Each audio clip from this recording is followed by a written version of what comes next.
দিনতো পেলায় ৰাতিও পেলায় এতিয়া মানা কৰিলেওতো দেখা সময়ত মানা কৰোঁ নহ'লেতো পেলাই থাকে।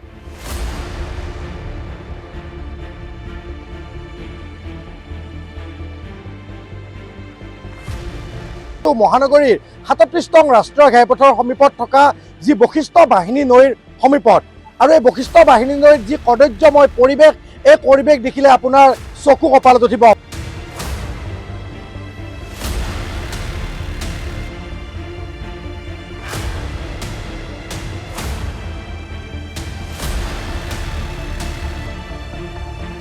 বশিষ্ঠ বাহিনী নৈ আৰু বশিষ্ঠ বাহিনী নৈত এতিয়া একাংশৰ বাবে যেন ডাষ্টবিনলৈ পৰিণত হৈছে। সৌ দূৰত যে দেখিছে আপুনি, সেইসমূহ হ'ল বোকা। এই বোকাসমূহ ক'ৰ পৰা আহিলে? কিয়নো এতিয়া বাৰিষা নাই, ক'ৰ পৰা ইমান সম্ভৱ বোকা আহিল? এই বোকাসমূহ হ'ল বশিষ্ঠ ৩৭ নং ৰাষ্ট্ৰীয় ঘাইপথ নিৰ্মাণকাৰী সংস্থাসকলে যিসমূহ বোকা নিষ্কাশন কৰিছে ফুটব্ৰিজসমূহৰ পৰা, সেই ফুটব্ৰিজসমূহৰ বোকা। নেক্সট যদি আপুনি চাই, বৰ্তমান পানী যিহেতু কম, চাৰিওফালে কেৱল প্লাষ্টিক, পলিথিন, ফুটবল বা বিভিন্ন কলগছ, বিভিন্ন পূজাৰ সামগ্ৰীৰে ভৰি পৰিছে এতিয়া বশিষ্ঠ বাহিনী নৈ। আচলতে কোনে পেলালে এইসমূহ? কোনোবা দুষ্কৃতিকাৰী নেকি? নহয়, আচলতে আপোনাৰ মোৰ দৰে একাংশ সভ্যগব্য লোকৰে এইসমূহ নিকৃষ্ট কাণ্ড। কিয়নো একাংশ লোকে ঘৰত পূজা কৰে, আনে সামগ্ৰীসমূহ নৈত পেলাই দিয়ে।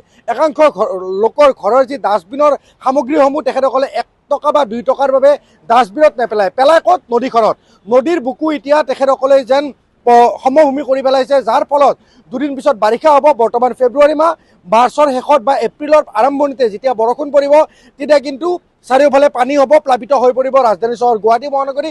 আৰু আমি দোষ দিম চৰকাৰখনক, কিন্তু নহয়, চৰকাৰক দোষ দিয়াৰ পূৰ্বে আপুনি বা মই নিজৰ মানসিকতা সলনি কৰিব লাগিব।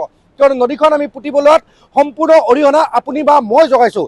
তেনেস্থলত একাংশ সচেতন লোক আছে, তেখেতসকলে প্ৰতিদিনে দেখে যি বশিষ্ঠ বাহিনীৰ ওপৰত কেনেদৰে আচলতে একাংশ লোকে অত্যাচাৰ চলায়।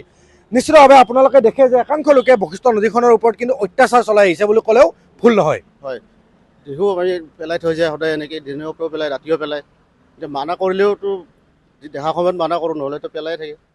মানা কৰিলেতো নুশুনে। ডাঙৰ ডাঙৰ গাড়ী লৈ আহে, ডাঙৰ ডাঙৰ গাড়ী লৈ আহিব, বাইক লৈ আহিব, ভাল ভাল মানুহ আহিব, টোপোলাবিলাক পেলাই থৈ গুচি যায়।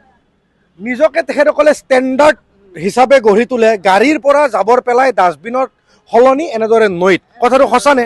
সঁচাই হয়, একদম ষ্টেণ্ডাৰ্ড মানুহ আহে আৰু জাবৰ দুনিয়াখন জাবৰ আনি দিনে ৰাতি পেলাই থৈ যায়। সেইগিলা আমি দেখা পাওঁ, দেখা পালে খেদো, কিন্তু নামানে আৰু পিছদিনা আনি পেলাই থৈ যায়। আপোনালোকে সাধাৰণ মানুহ হিচাপে যদিও কয়, আপোনালোকৰ কথা নুশুনে। আমাৰ কথা নুশুনে, আমি সাধাৰণ মানুহ, আমাৰ কথা ক'ত শুনিব? আৰু পিছদিনা আৰু আনি পেলাই কিমান মানুহ, এটা দুটা নহয়, হাজাৰ হাজাৰ মানুহ আহে। এতিয়া কি কৰিম? এয়া হ'ল একাংশ লোকৰ মানসিকতাৰ পৰিচয়, আৰু যাৰ ফলত এতিয়া এনেদৰে বশিষ্ঠ বাহিনী নৈ পুতি পেলোৱা হৈছে বুলি ক'লেও ভুল নহয়। একাংশ লোকে যদি অকুপাই কৰিছে নদীখন, একাংশ লোকে যদি নদীৰ ওপৰত ঘৰ বনাইছে, আৰু একাংশ লোকে এতিয়া নিজৰ ঘৰৰ জাবৰ জোথৰ আনি নদীখনত পেলাইছে, যাৰ ফলত এতিয়া এনেদৰে বশিষ্ঠ বাহিনী নদীয়ে তিল তিলকৈ মৃত্যুৰ ক্ষণ গণিব লগা হৈছে। আৰু আমি আজি এই প্ৰতিবেদন দেখুৱালোঁ DY365ৰ জৰিয়তে। আগন্তুক সময়ছোৱাত প্ৰশাসন ব্যৱস্থাটোৱে বা নদী নিষ্কাশন কৰাৰ যিসমূহ ব্যৱস্থা আছে, এই ব্যৱস্থাসমূহ কেনেদৰে আচলতে ফলপ্ৰসূ হয়, এয়া হ'ব কিন্তু সময়ত লক্ষণীয়।